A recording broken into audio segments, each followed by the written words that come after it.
Reading Paul's biographical sketch leaves you nothing short of impressed. He was born into a Jewish family, living as part of the diaspora and settling in a city called Tarsus. His grandfather had gained Roman citizenship because he helped Roman forces occupy that part of Asia Minor. The reward for his help was that not only would he be given Roman citizenship, but that it would be passed down to future generations. And that means that Paul was born a Roman citizen, which he would then use to his benefit much later in life as he goes around seeking to spread the gospel message about Jesus. His parents could trace their family lineage back to the tribe of Benjamin, and for them, no greater figure existed at the time than King Saul. And so in their high hopes and lofty dreams and anchored ambitions for their son, they named him Saul. But he was also given the Greek name Paul to be used in heavily Gentile contexts. Paul was fluent in 4 languages. He studied religion in Jerusalem. He could speak Aramaic, Hebrew, Greek, and Latin. He learned Greek growing up in Tarsus, but at home among his parents, he spoke Aramaic. When he went to church, he learned Hebrew, and hanging out among the Romans, he picked up at least a working knowledge of Latin. Paul studied theology in Jerusalem under the highly respected and hugely admired scholar Gamaliel, a Pharisee. And with this wide pedigree and this expansive exposure to learning, Paul exercised a densely muscled intellect, learning the scriptures by heart and the ability to apply a deep hermeneutic, that is, interpreting the scriptures as he recites them by memory. Paul is an impressive dude, isn't he?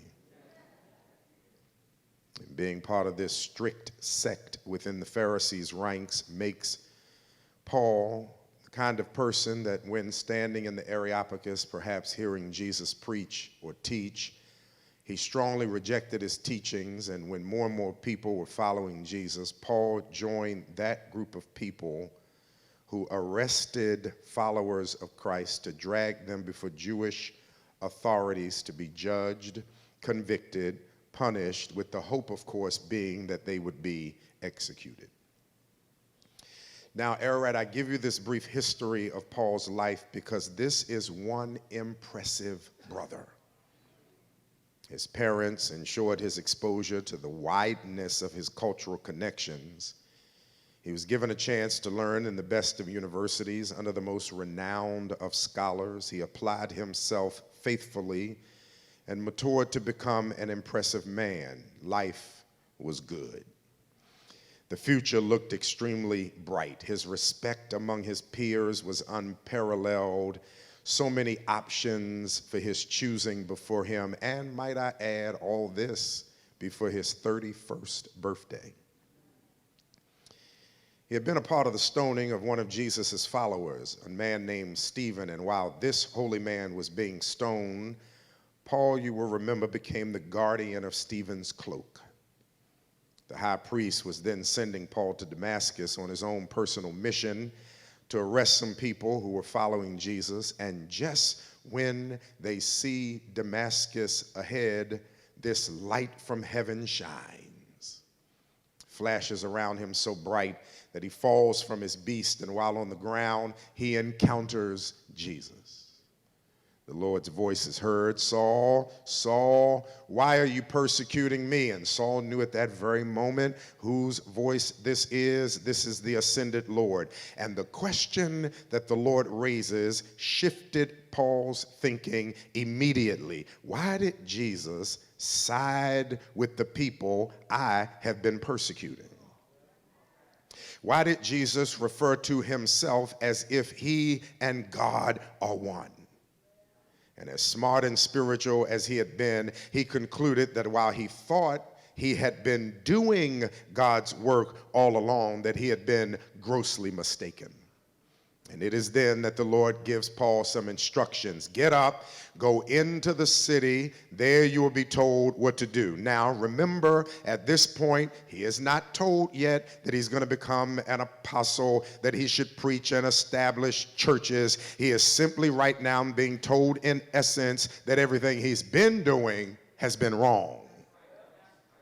All that gift and all that training, all that rich cultural connection was not to be wasted in the fashion that Paul has been wasting it. Paul filters all of this from this encounter with this voice he hears that he knows is Jesus. And I might add, he was not the only one to hear the Lord's voice. Those traveling with him, the text calls them companions. They heard the voice too, though seeing no one. And when they go to help Paul get up from the ground, it is then that it's discovered that Paul has become blind. Wasn't blind before encountering Jesus, but this encounter, while giving him deep revelation, it takes something from him. He is given revelation, but what is taken from him is his sight. He's blind, and he therefore has to be led into the city where they settle him in Judas's house, who lived on Straight Street. And it's there that for 3 days Paul sits blind, with his whole life having been turned upside down. The man who wanted to run Christians to trial and then to death has been knocked from his lofty perch, his high position and status, and his passionate pursuits and ambitions, and he now finds himself face down, blind on the ground. This brilliant young adult with the world in front of him, full of possibility and potential, who was leading people to prison, and now he himself is imprisoned in darkness, sitting in utter inner darkness in Damascus on Straight Street. Paul is figuring out what would be the punitive response of the high priest who gave him authority to destroy Christians. And now it's clear that Jesus doesn't want him to destroy Christians. Jesus wants him to make Christians, to equip them, to provide them place to worship and to fellowship. Paul, the leader, is now relying on help from the very people he had been persecuting. His life turned completely upside down. I want to camp there with Paul this weekend. I know he's going to receive his sight 3 days later when Ananias is told by the Lord to go over to the house and meet Paul and heal him. But I don't want to sit with Paul on the healed side of his experience. I want us to sit with him on the blind side of his experience as he sits there alone, blind, in nothing but darkness, while trying to make sense out of this light that shines within his blindness. For the first time in his life, I want to postulate that while he's blind, he can see. Now, why do I want us to camp with him? Because every one of us in this room knows what it feels like for life to be turned upside down. When life or seasons or certain spaces in life put us in an upside down predicament, shifts in our lived experiences. And I don't even have to call the whole list. You and I know, don't we? Life can be turned upside down with one phone call, one fateful meeting on the job, one variant virus, one unexpected announcement, one test result having come in, facing the truth that sets us free, but that same truth unsettles everybody around us. It's when life turns upside down. It's the lump you notice that wasn't there last week.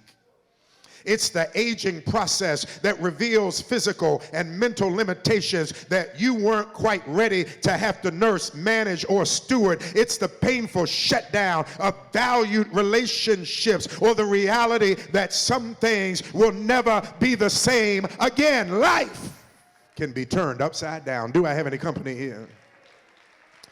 Bishop Thomas and I were enjoying casual conversation this past Monday when he says something I couldn't shake the rest of the day. Bill, what are we going to do with the other part of our church community, tagged evangelicals that won't join us in the fight against this want to remove truth and horror and the sin of American slavery? As crazy as it is, there are those out there who want to rewrite the textbooks and extract from it the horror, the truth, and the sin of American slavery, as if to erase it is going to make it be etched out of our memories all day long.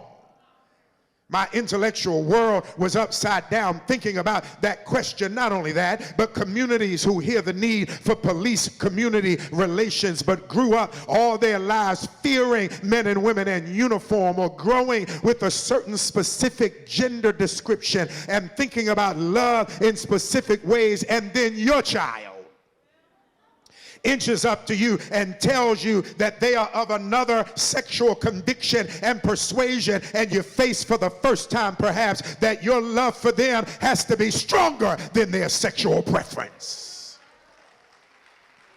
It's when your world is turned upside down, or sitting in the funeral of a child who is snatched by this rash of gun violence. And I'm not exhausting the examples. I'm just merely offering suggestions to the wide options that all could fit in the sermonic image I'm seeking to share. Every one of us knows what it feels like to sit on Straight Street in Judas's house, blind, thinking to ourselves, I didn't think it would turn out like this. And the Lord lets him sit there for 3 days, blind. I don't know how long your life has been turned upside down, but I've got good news. It won't last forever. And Jesus is allowing the time and the space for purposes he is working in your life. And this weekend, I want to explore a couple of options for us when life has turned upside down like this. What do you discern spiritually? How do you steward it faithfully? Who are you going to be when you emerge from it? Because when life turns upside down, you can't go through it and come out of it the same way you were before you entered into it. Here it is. When life has turned upside down, change your definition of right side up. Let me say it again. When life has turned upside down, just change your definition of right side up. Paul, sitting blind, seems like life for him is upside down, when in reality he sits for the first time seeing more clearly than he ever has. He is seeing God's purposes for him. He is meeting now the clearer vision for why he speaks 4 languages and why he is of such wide lineage and heritage. It is so he can move, ebb and flow in and out of provinces as a citizen devoid of a hermeneutic of suspicion. His life in reality is not upside down. It is really right-siding up, isn't it? Such an unusual path, such a wide field of preparation, but it's all now perfect for what Jesus intends to do in and through his life to advance and to expand his kingdom. And the point that I want to raise is this: when God lets life turn seemingly upside down, could it be that he's really turning your life right side up? It's what the upside down experience produces that, from a spiritual perspective, makes it a right side up consideration.